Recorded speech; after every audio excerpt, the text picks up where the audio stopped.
Shots in the Dark contains graphic depictions of events that may not be suitable for all listeners. We encourage all of our listeners to be open-minded and engage in dialogue with us through any of our social media accounts or email. Well, think of it this way. The hard part's over with. You got through all of the shenanigans, and now you get to... Yeah. Now you get to drink and talk about murder. Yeah, and be less irritated.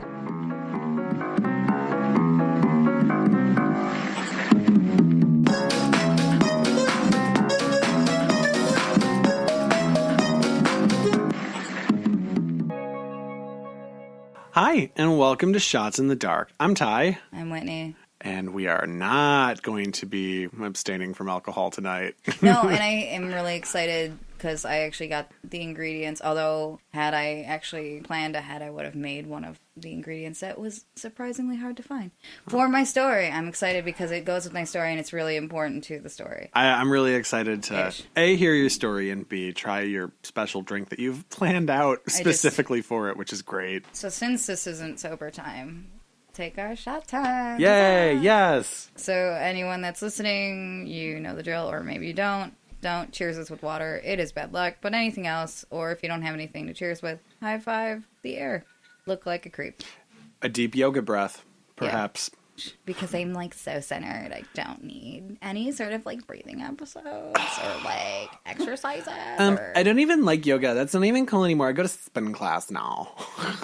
I've contemplated going to spin class for a long time, and then all I kept thinking is that horror movie, that I Feel Pretty movie. She falls and like wrecks herself on one of the spin cycles. She goes to Soul Cycle, and she of like course she does. biffs it real hard, and I was like, yes, yep, that's for sure me. So cheersies. Yes, cheers. Should I tell you a true crime story? I mean, I guess if you have to. I mean, I don't. If you don't... This is true. I could just, like, wander. We could shut it down right now. We could change the whole modality of this podcast. Maybe we don't talk about true crime or paranormal. We just talk about cheese. We have so much cheese in my fridge from that party. I know. It's great. So much. Like, too much. I still have half that fucking cheese ball that no one ate. Hey, maybe that means it's finally time. Maybe we stop doing what we've been doing and we finally become Dots in the Shark, the show where we talk about marine biology and decorative patterns. Yeah. Today I'm going to talk to you about, and I'm sure that you're familiar. Yeah, you told me that the other day that I was going to be familiar. I'm sure you are familiar, but today we're going to talk about Veronica Guerin. Okay. You know? Maybe. Not 100% sure at the current moment.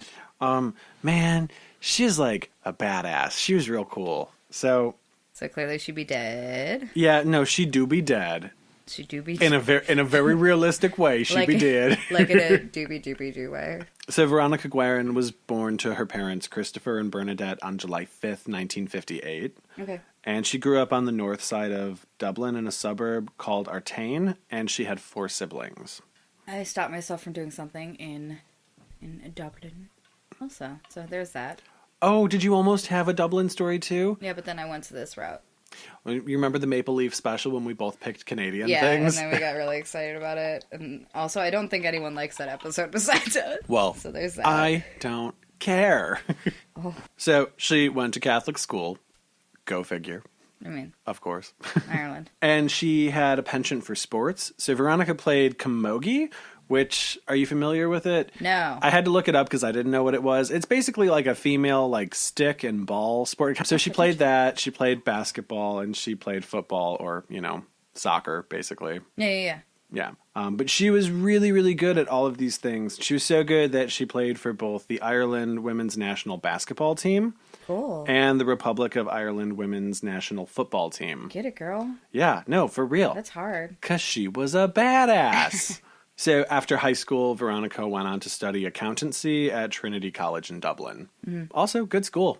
By the way, have you seen any of the pictures of their library? No. Oh, it's so beautiful. I stopped looking at places that I cannot currently travel to. Yeah, next time I'm in Ireland, I, first off, want to see Dublin. I still can't believe that my family chose to not go to Dublin when we were in Ireland. We didn't either, but I went to the Jameson distillery, so I'm not mad at anything. Yeah, that's pretty nifty. Yeah. Also, we went past this great rugby stadium, and I was like, can we just stop so I can smell the air real quick?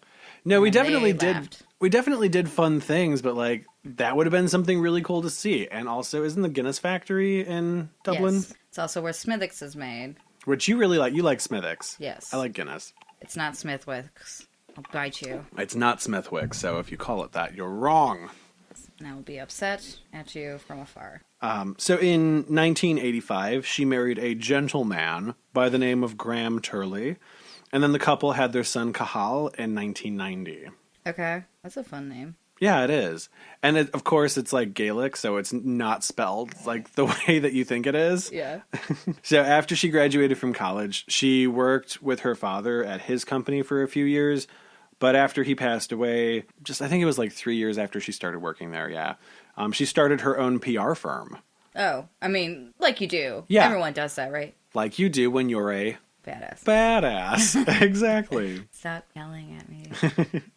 So her PR firm, it ran for like 7 years. Okay. In 1983, she served as a secretary for the Conservative political party, Fianna Fáil, which is like the Conservative party in Ireland, essentially. Oh. And then she decided to have another career change. Okay. So she's just doing everything. Yeah, she's putting her hands in all the pots. Like, I'm also going to be good at this. Let's just be fair. Yeah. So, like 3 cheers for being multi-talented, right? Yeah. So 1990, she has a career change. Now she's decided that she's going to go into journalism. Okay. Right? I feel like she's one of those people who's like, oh, I'm in the left lane. I'm going to just turn right now. Good luck, everybody. And then she wrote for the Sunday Business Post and the Sunday Tribune.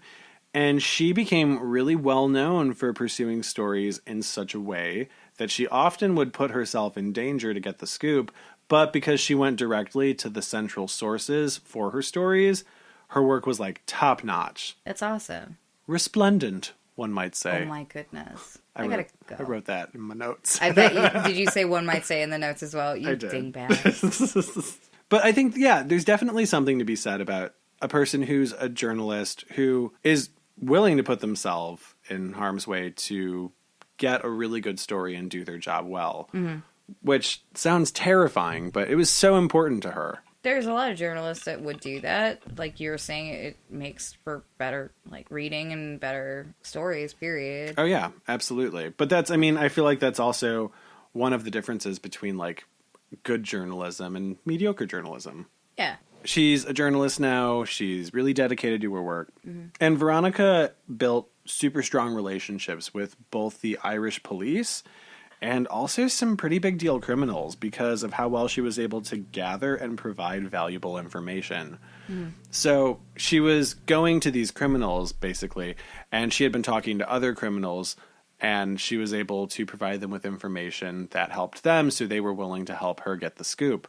But then she also was able to go back and talk to the police and let them know all of the things that she was finding out. What a sneaky monster. Skullduggery. Yeah, snitch. So in 1994, her reporting became hyper-focused on the criminal underworld. Mm. And because she went to school for accountancy, she was able to use that knowledge to track funds that were being made by criminals from illegal activities. And even though she was reporting on this, she always used pseudonyms in her writing to avoid being prosecuted due to libel laws. And also because I think that there was a sense of, well, if I'm not exactly calling these criminals out by their names, maybe there's also a little bit of protection there for them to potentially maybe not catch on to it right away and not come after me. Mm-hmm. But that didn't last for long. Especially if she's playing both sides, man. That's... Mm-hmm. Mm-hmm. Oh, but she's so great. I mean, that's cool, but that spookifies me. Gin break. So, as I'm sure you can imagine, a lot of criminals did not like her writing about them. Well, no kidding. Yeah, and they started to get a little upsetty spaghetti about it. I like that voice that you did just there. I appreciate it.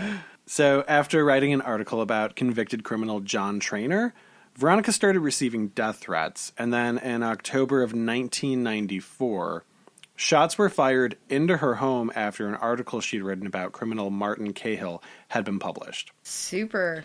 Yeah. And as terrifying as that was, Homegirl was a badass, and she just kept doing everything the way she was doing, and she decided to ignore it and just press on. Right. So on January 30th of 1995, This was the day after she had written an article about Gary the Monk Hunt, and that was printed.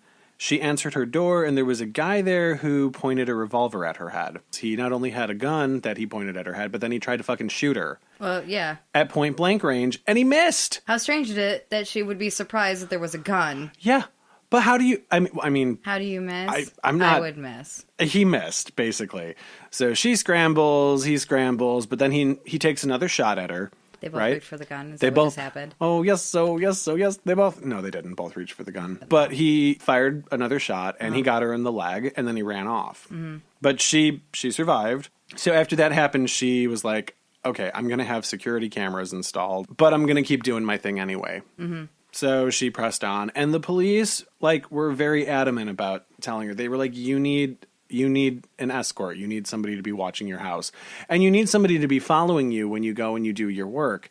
And she turned it down every step of the way and was like, "You cannot give me an escort because it will it'll interfere with my work. I can't exactly be going and talking to criminals while I have police officers following me. Right. It's not going to work." I thought by escort they were meaning like a bodyguard and not a police officer type human. No, I mean, it would have been an officer. Well, but even in street clothes, I think her whole thing was she was like, I do what I do. Person, yeah, it's a whole nother person that has to be brought into the equation. Mm-hmm. So another really awful thing that happened to her was September 13th of 1995. She was attacked after confronting a criminal by the name of John Gilligan, who was the head of a drug gang, basically. Mm-hmm. And she apparently had called him out on his bullshit and asked him exactly how he could explain all of the money he was pulling in, even though he didn't have a real job on record. So she gets attacked, and then after she gets home, after being attacked, she gets a phone call from him, and he tells her that if she ever writes anything about him, ever, he's going to come to her house, he's going to kidnap her son, and he details all of the horrible things he's going to do to her son. Of course. So, I mean, terrifying. But she presses on for sure. She does. Yeah. She does. Which is why she's so amazing. Mm-hmm. So on the evening of June 25th, 1996, members of the Gilligan drug gang had a meeting where the gang's distributor and ammunition quartermaster had given 3 of the gang members a loaded Colt Python revolver. We talk about the fact that they have a little weapons check-in desk, Oh no, they were very organized. I think it's just adorable. No, they honestly they were making a lot of money. They were very organized. Oh, I wasn't. But I get what you're saying. Excuse me, can I check out a revolver? No, not today. Someone's already checked that one out. I know that you wanted the Nikon, but we can only give you the Sony. Oh God! And then you throw a temper tantrum, set everything on fire. And I say, I wanted the Nikon! So the next day... Picture the scene. Sicily, 1943. So the next day... Let it out, honey. It's fine. The next day, Veronica was driving in her red Opel Calibra, unaware that she was being followed. That was the 80th voice. Or not voice, even. That's the 80th car I've ever heard. Well, I did know what it was, and I asked Steven today. I'm like, what is this? And he's like, Opel was kind of like... It was like the European Ford. It's the European Ford. Yeah. Yeah. It's the 80th car. I didn't know that. An 80th car. So she's driving around in her little European car, unaware that she's being followed. And when she pulls up to this red light, 2 men on a motorcycle pull up right next to her, and the gentleman in the back fires 6 shots into the car, fatally wounding her. That really sucks. Yeah, I mean, it wasn't a good time. Also, she's really astute. She's pretty, with it.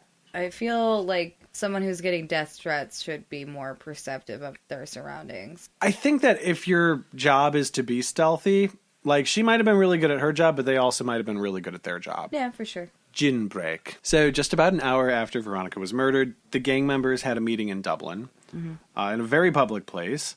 And one of the members involved, his name was Charles Bowden. He later denied under oath in court that the reason for their meeting was for the group to decide on how they were going to dispose of the murder weapon, but instead claimed that it was just a way for them to all appear in public so that people could see them away from the incident and, place them somewhere else. Maybe a little column A, a little column B. Yeah. He lied. Well, He lied. I'm just saying. But, I mean, if they did it in a super public place and they had private places that, like, they were operating out of, there were better places for them to go. Yeah, so, but